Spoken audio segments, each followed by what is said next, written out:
Palais du Peuple, ciel brumeux, pas à la règle concerne la présentation des vœux du corps diplomatique accrédité au Congo au président de la République, Denis Sassou Nguesso.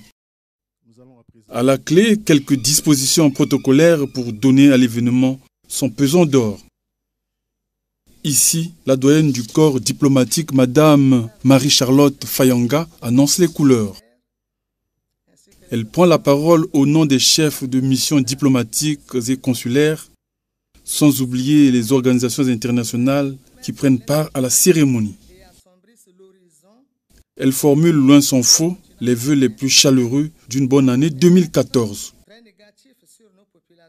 2013, précise-t-elle, a été marquée par la paix, la croissance, la prospérité et le bien-être de tous les Congolais. La doyenne du corps diplomatique, qui n'y est pas allée avec le dos de la cuillère, dénonce les diverses crises politiques. Des crises, loin s'en faut, ayant pour corollaire des tensions et conflits qui ont affecté et affectent encore plusieurs pays d'Afrique. C'est ainsi qu'elle égrène tout un chapelet de crises sociopolitiques, notamment au Mali, en Afrique occidentale, en Libye et en Égypte, en Afrique septentrionale, en RDC et en République centrafricaine, en Afrique centrale. Sans oublier bien sûr la Syrie au Proche-Orient. La doyenne du corps diplomatique a en outre mis en exergue les conséquences que ces conflits engendrent. En effet, précise-t-elle, face aux affres de la guerre, les populations battent de l'aile. Elles sont victimes de famine, de nudité, de multiples souffrances et de dénuement, avec en toile de fond une cohorte de milliers de déplacés qui vivent dans des conditions inhumaines. Après avoir peint ce tableau sombre de l'Afrique, elle a reconnu qu'une lueur d'espoir pointe à l'horizon grâce à cette volonté de convergence de vues, de synergie d'action. La doyenne du corps diplomatique a en outre décerné un satisfecit au président Denis Sassou Nguesso. Dans ce concert des nations, elle a salué avec déférence l'apport de la République du Congo.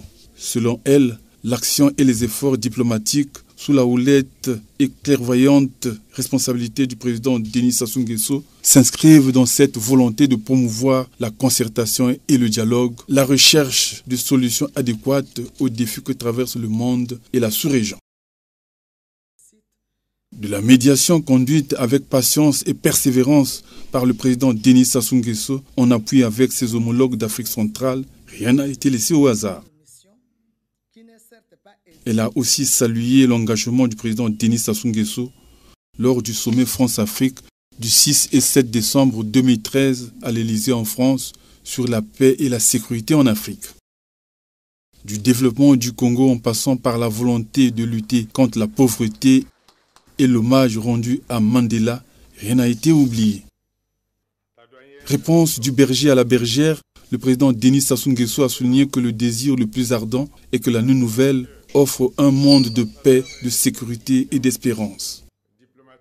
Il a en outre évoqué la situation de la RCA, un pays qui est au bord de la déliquescence. Sans embâge, il a jeté son dévolu sur la restauration de l'autorité de l'État, la relance de l'économie et la préparation des élections. À l'évidence, Denis Sassou Nguesso prône les vertus du dialogue comme moyen de règlement de conflits. En effet, l'attachement aux valeurs de paix est une quête de tous les jours et il y veille pour que le climat de paix se consolide davantage. Denis Sassou Nguesso a aussi évoqué la marche du pays vers le progrès et sa disponibilité au renforcement de ses relations.